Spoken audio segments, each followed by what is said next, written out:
Hello programmers, আসসালামু আলাইকুম। আশা করি সকলে ভালো আছো। রং সাবেশনের পক্ষ থেকে আবারও সবাইকে স্বাগতম।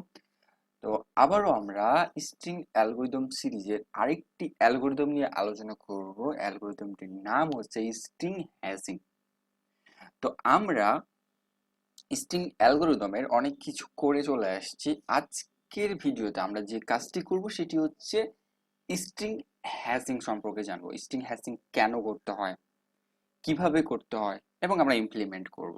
ওকে, তো শুরু করা যাক। তো সর্বপ্রথম জানবো যে আমরা স্ট্রিং হ্যাশিং হ্যাশিং হ্যাশিং জিনিসটা কি। আমরা সর্বপ্রথম জানবো যে এই হ্যাশিং জিনিসটা আসলে কি। হ্যাশিং জিনিসটা মূলত আমি বলি, হ্যাশিং জিনিসটা হচ্ছে একটা স্ট্রিং এ কি থাকে, ক্যারেক্টার থাকে অনেকগুলো, তাই না? একটা স্ট্রিং কে ইন্টিজারে কনভার্ট করা, একটা স্ট্রিং কে ইন্টিজারে কনভার্ট করাকেই বলা হচ্ছে হ্যাশিং। ওকে, তার মানে স্ট্রিং হ্যাশিং এ আমরা কি করব, আমরা মেইনলি হচ্ছে একটা স্ট্রিং কে ইউনিক ইন্টিজার নাম্বারে রূপান্তর করব। মানে এমন ভাবে রূপান্তর করব যে এ বি সি এটা যদি একটা স্ট্রিং হয়, এটার জন্য যে একটা ইন্টিজার নাম্বার ক্রিয়েট হবে, অন্য একটা ইন্টিজার নাম্বার মানে ডিফারেন্স একটা স্ট্রিং যেহেতু বি সি ডি হতে পারে, এদের ইউনিক ইউনিক কি করবে, ইউনিক ইউনিক ইন্টিজার নাম্বারে কনভার্ট করে দিবে। ওকে, এই কাজটাই আমরা হচ্ছে স্ট্রিং হ্যাশিং এর সাহায্যে করে থাকি। তাহলে স্ট্রিং হ্যাশিং কি করে, স্ট্রিং হ্যাশিং করে হচ্ছে একটা স্ট্রিং কে ইন্টিজারে কনভার্ট করে। মানে ডিফারেন্স ডিফারেন্স স্ট্রিং এর জন্য ডিফারেন্ট ডিফারেন্স ইন্টিজার নাম্বারে কনভার্ট করবে, কখনোই একই হবে না। একই স্ট্রিং এর জন্য তো একই হবে। ওকে, তাহলে স্ট্রিং হ্যাশিং মেইনলি কি করে, একটা স্ট্রিং কে ইন্টিজারে কনভার্ট করে। এখন কথা হচ্ছে কেন এটা করে, কি লাভ। একটা স্ট্রিং কে ইন্টিজারে কনভার্ট করে আমরা কম্পিটিটিভ প্রোগ্রামিং এ মানে অনেকভাবে হেল্পফুল হয়ে থাকে। কিভাবে? টাইম কমপ্লেক্সিটির ক্ষেত্রে। ধরে নিই যে আমার একটা স্ট্রিং দেওয়া আছে, মনে করো যে এ বি সি। আরেকটা স্ট্রিং দেওয়া আছে, মনে করো যে টি। এই স্ট্রিংটা দেওয়া আছে, এটাও দেওয়া আছে হচ্ছে এ বি ডি। এখন যখন আমরা এই স্ট্রিং দুটাকে কম্পেয়ার করব, যখন আমরা এই স্ট্রিং দুটাকে কি করব, কম্পেয়ার করব, যে স্ট্রিং দুইটা সমান কিনা। তো সেক্ষেত্রে আমাদের কিন্তু টাইম কমপ্লেক্সিটি লাগবে কত, এদের সাইজ। এদের তিনটা ক্যারেক্টার আছে, তার মানে টাইম কমপ্লেক্সিটি এখানে 3 যাবে। যদি 10^5 লাগে তাহলে 10^5, মানে n টাইম কমপ্লেক্সিটি লাগবে অফ স্ট্রিং এর সাইজ ধরে নি যে n, এত টাইম কমপ্লেক্সিটি লাগবে। তো আমাদের বিভিন্ন প্রবলেম সলভের ক্ষেত্রে এই টাইম কমপ্লেক্সিটিটা কিন্তু অনেক বেশি হয়ে যায়। যখন আমাদের অনেকগুলো টেস্ট কেস থাকবে, মানে একটা অ্যান্সার বের করার সময় অনেকবার স্ট্রিং কম্পেয়ার করা দরকার হবে, তখন সেক্ষেত্রে কিন্তু এটা আমাদের কাছে মানে অনেক বেশি টাইম অ্যাজিউম করে। তো আমাদের এই স্ট্রিং কম্পেয়ার করার ক্ষেত্রে যাতে আমি টাইম কমপ্লেক্সিটিটা ও অফ এন না করে ও অফ অনে করতে পারি, এই কাজটাই করে হচ্ছে আমাদের, এই কাজটা করার জন্য আমাদের ব্যবহার করা হয়েছে স্ট্রিং হ্যাশিং। বুঝতে পারছো? তাহলে স্ট্রিং হ্যাশিং কিভাবে মানে কেন কাজ করে, দেখো আমরা যখন দুইটা স্ট্রিং কে কম্পেয়ার করব তখন টাইম কমপ্লেক্স লাগবে ও অফ ওয়ান। বাট আমি যদি একটা স্ট্রিং কে এই এস কে যদি আমি ইন্টিজারে কনভার্ট করি এবং এই টি কে যদি আমি ইন্টিজারে কনভার্ট করি, তাহলে এদের মধ্যে যখন আমি কি করব, এদের মধ্যে যখন আমি কম্পেয়ার করব তখন কিন্তু আমার টাইম কমপ্লেক্সিটি লাগবে ও অফ ওয়ান। এই টাইম কমপ্লেক্সিটিটা কমানোর জন্যই আমাদের ব্যবহার করা, মানে ও অফ ওয়ানে যাতে দুইটা স্ট্রিংকে কম্পেয়ার করা যায়, এই জন্যই আমাদের দরকার হয় হচ্ছে স্ট্রিং হ্যাশিং। ওকে, তো আশা করি স্ট্রিং হ্যাশিং জিনিসটা বুঝতে পারছো যে কেন ব্যবহার করা হয়। এখন আমরা দেখব যে স্ট্রিং হ্যাশিং আসলে কিভাবে করা হয়। ওকে ওকে আচ্ছা, যাই হোক,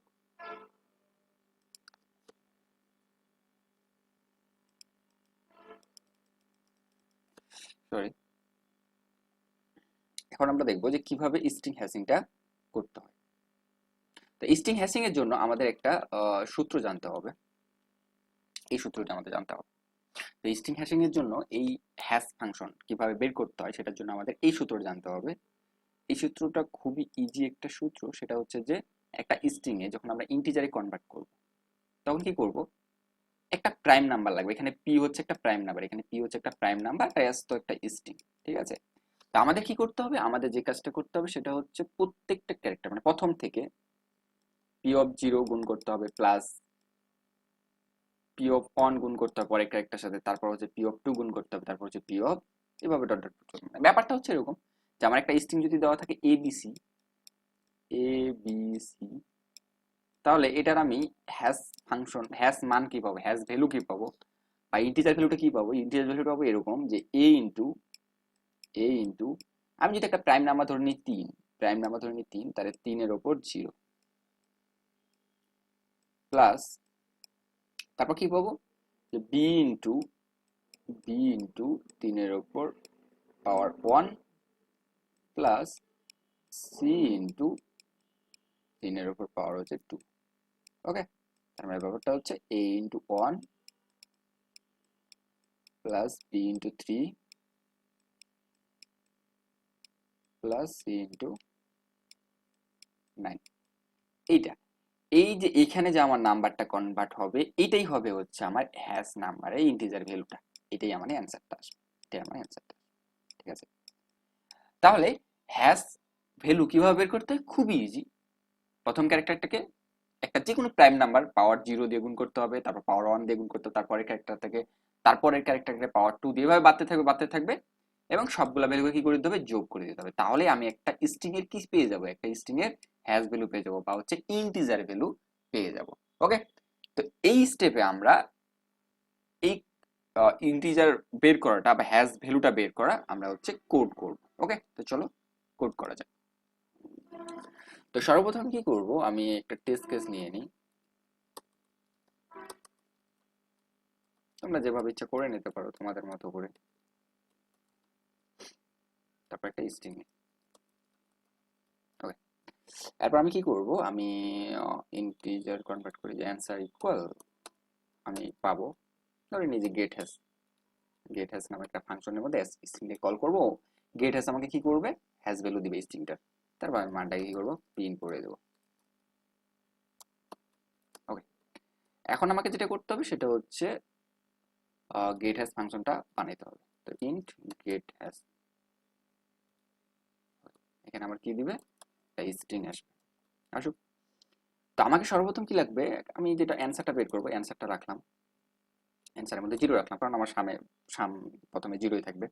আমাকে একটা প্রাইম নাম্বার ধরে নিতে হবে, ধরে নি প্রাইম ইকুয়াল হচ্ছে 3 ধরলাম, বা 4 5 ধরতে পারবো, 7 ধরতে পারবো, ইচ্ছা যে কোনো একটা প্রাইম নাম্বার ধরলেই হবে। এখন আমাদের পাওয়ার করতে হবে, তাই না? আমি ধরে নিলাম পাওয়ার সর্বপ্রথম 1। এখন আমি হচ্ছে লুপটা চালাবো।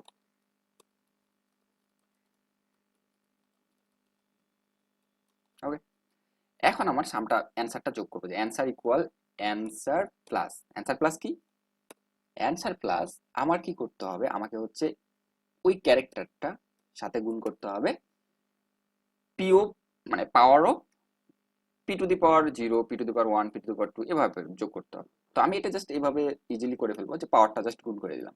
পাওয়ার মানে সর্বপ্রথম পিউ, মানে 3 উপর 0 মানে কি 1, তারপর কি হবে 3 উপর 1 মানে কত 3। তার মানে আমি জাস্ট এখানে জাস্ট পাওয়ারের মানটা জাস্ট আপডেট করবো, যে পাওয়ার ইকুয়াল পাওয়ার ইনটু হচ্ছে আমার প্রাইম।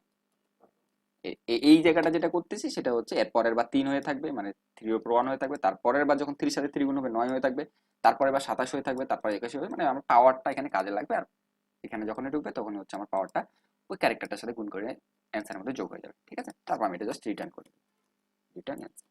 তো এটাই ছিল আমাদের হ্যাশ ফাংশনের কাজ, আমাকে একটা স্ট্রিংকে ইন্টিজারে কনভার্ট করে পাঠাই দিবে। ওকে, তো আমি যেটা একটু রান করি, ও আচ্ছা এখানে এন কিছু নেই, আমাদের এস ডট সাইজ দিতে হবে।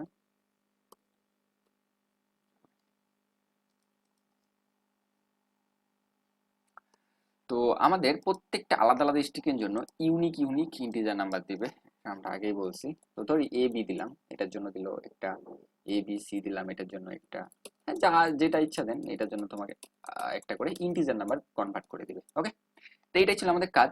কিন্তু এখন কথা হচ্ছে আমরা যখন অনেক বড় স্ট্রিং দিব, তো সেক্ষেত্রে কিন্তু ইন্টিজার নাম্বারটা অনেক বড় হয়ে যাবে, মানে ওভারফ্লো হয়ে যাবে। তো ওভারফ্লো এড়ানোর জন্য আমরা কি করতে পারি, মোড করতে পারি। আমরা কি করতে পারি, মোড করতে পারি, যে এই নাম্বারটাকে আমরা হচ্ছে একটা মোড নাম্বার দিয়ে, মানে 10